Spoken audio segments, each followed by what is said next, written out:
కేసీఆర్ గారి నాయకత్వం, కేసీఆర్ గారి నాయకత్వం, కేటీఆర్ గారి నాయకత్వం, తెలంగాణ నాయకత్వం, జై తెలంగాణ.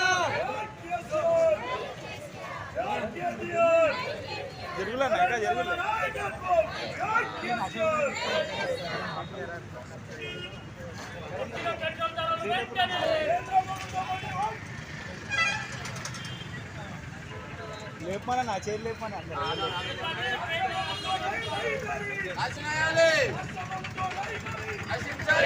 అందరూ పక్కన కూడా పెట్రోల్ ధరలు తగ్గించాలి, పెట్రోల్ ధరలు తగ్గించాలి,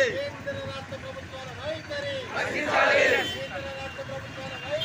తగ్గించాలి, పెట్రోల్ డీజిల్ పై ధరలు తగ్గించాలి.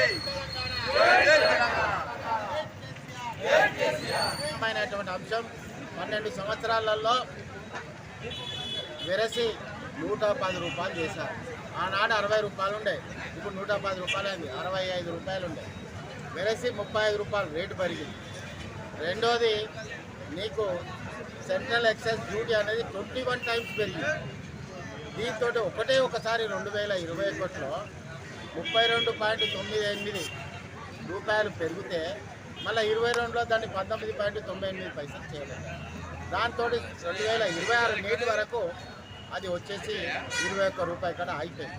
దీన్ని వెరసి 43 లక్షల కోట్లు కేంద్ర ప్రభుత్వానికి పోయింది. ఆ లెక్కలో ఈరోజు 110 రూపాయలు ఉందండి, 55 రూపాయలు రాష్ట్ర ప్రభుత్వానికి పోతుంది, 55 రూపాయలు కేంద్ర ప్రభుత్వానికి. మరి కేంద్రం అట్లా దగా చేసింది. మరి రేవంత్ రెడ్డి పొడుగు మాటలు మాట్లాడతాను. మరి ఈయనంటే సహకరించాలి కదా, ఈయనే సహకరించాడు, ఇద్దరు సహకరించారు.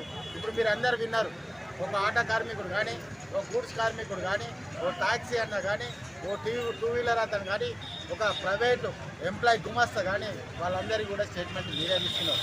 అంటే దేశం గొప్పగా ఉన్నది, నేను ప్రపంచ గురువునని నరేంద్ర మోడీ చెప్తున్నాడు. మరి నువ్వు ప్రపంచ గురువు, దేశం గొప్పగా ఉన్నప్పుడు 5 రాష్ట్రాల ఎన్నికల ముందు రేట్లు పెరిగాయని చెప్పినాం. ఇప్పుడు ఇమ్మీడియట్లీ 3 రోజులు కూడా ఆగలేదు, రేట్లు పెంచినాం. మరి ఇటువంటి అధ్వానమైనటువంటి పరిపాలన మిగిలింది.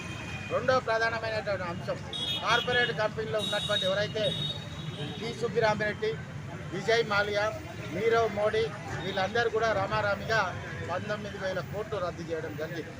వాళ్ళకు 19,000 కోట్లు రద్దు చేసేదానికంటే ప్రజలకు నిత్యావసర రేట్ల మీద భారం మోపుతున్నావు నువ్వు. ఆ పైసలు ప్రజల మీద సబ్సిడీ కింద ఈ పెట్రోల్, డీజిల్, నిత్యావసర సరుకుల మీద ఇవ్వండి. ఎందుకు ఇవ్వరండి? వాళ్ళు దేశానికి ఏం చేసిల్లండి?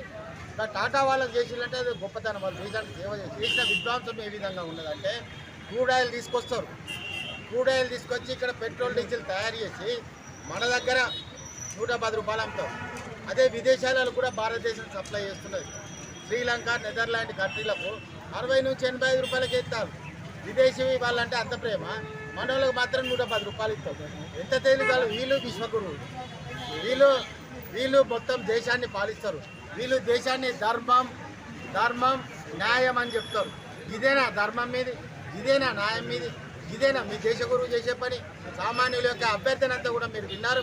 కాబట్టి ఇవాళ మేమందరం కూడా రాష్ట్ర ప్రభుత్వం విధానం పద్ధతిగా లేదు, కేంద్ర ప్రభుత్వం విధానం పద్ధతిగా లేదు. 5 రాష్ట్రాల ఎన్నికలు అయిపోయినాక 3 రోజులు కూడా ఆగకుండా మేము మార్పులు చేసి భారం మోపులు. కాబట్టి ఇవే కాకుండా ప్రజల యొక్క, పేదల యొక్క సంపద పెరగలేదు, కానీ వాళ్ళ మీద ఆర్థిక భారం మోపిళ్ళు. కాబట్టి వాళ్ళ సంపద పెంచలేదు, మీదికెళ్ళి వాళ్ళ మీద ఆర్థిక భారం మోపినావు. ఇదే ఎక్కడి న్యాయమని కూడా ఇవాళ తెలంగాణ రాష్ట్ర ప్రజలు కాదు, ఆంధ్ర రాష్ట్ర కాదు, దేశ ప్రజలందరూ కూడా నిన్ను క్వశ్చన్ చేస్తున్నారు. దీనికి తప్పనిసరిగా ఆ రోజు నువ్వే అన్నావు, తప్పు చేస్తే రీజన్ చేయాలి, నువ్వు కూడా రీజన్ చేయాలి, దేశ గురువు అని కూడా చెప్తున్నావు.